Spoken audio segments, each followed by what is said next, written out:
Okay, these are testing your knowledge of the definition of absolute value. Remember that absolute value is either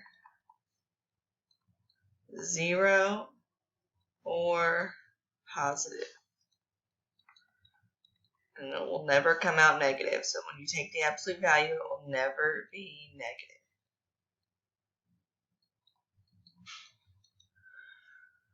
So the only way for the absolute value of w minus 2 to exactly equal 0 is for w minus 2 to equal 0. So for the first answer, it should be w equals 2. Now this book, I don't know if they do the curly bracket and then the 2, or you type in w equals 2. But either way, the answer is just 2. For part B, w minus 2 is less than 0. You don't have to do any work on this one or any algebra as long as you remember that the absolute value of, oh, that's too thin, I'm sorry. As long as you remember that the absolute value of anything, no matter what's in there, the absolute value is always going to either be 0 or positive.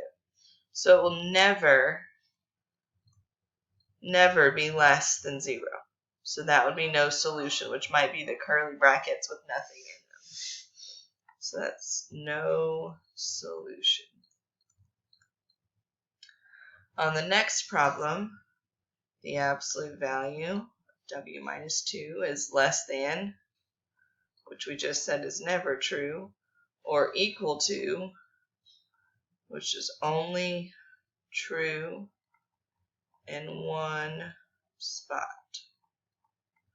So the less than is never true, but because it's or equal to, the or equal to part is true. So we're going to come back up to here of 0. W minus 2 can equal 0, so that's also w equals 2.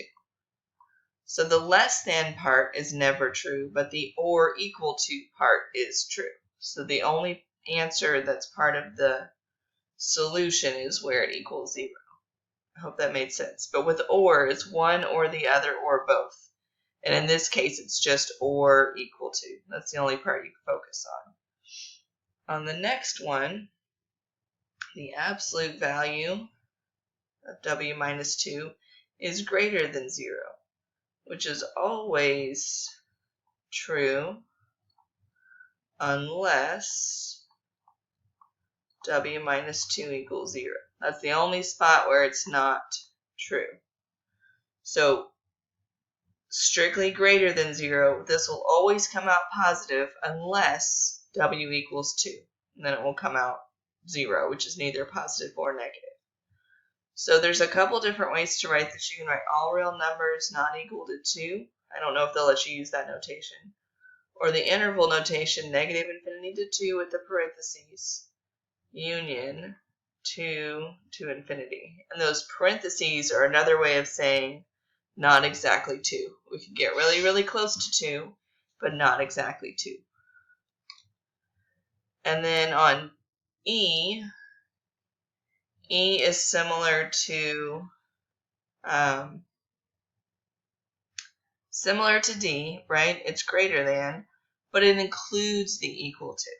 So 0 or positive, this includes everything.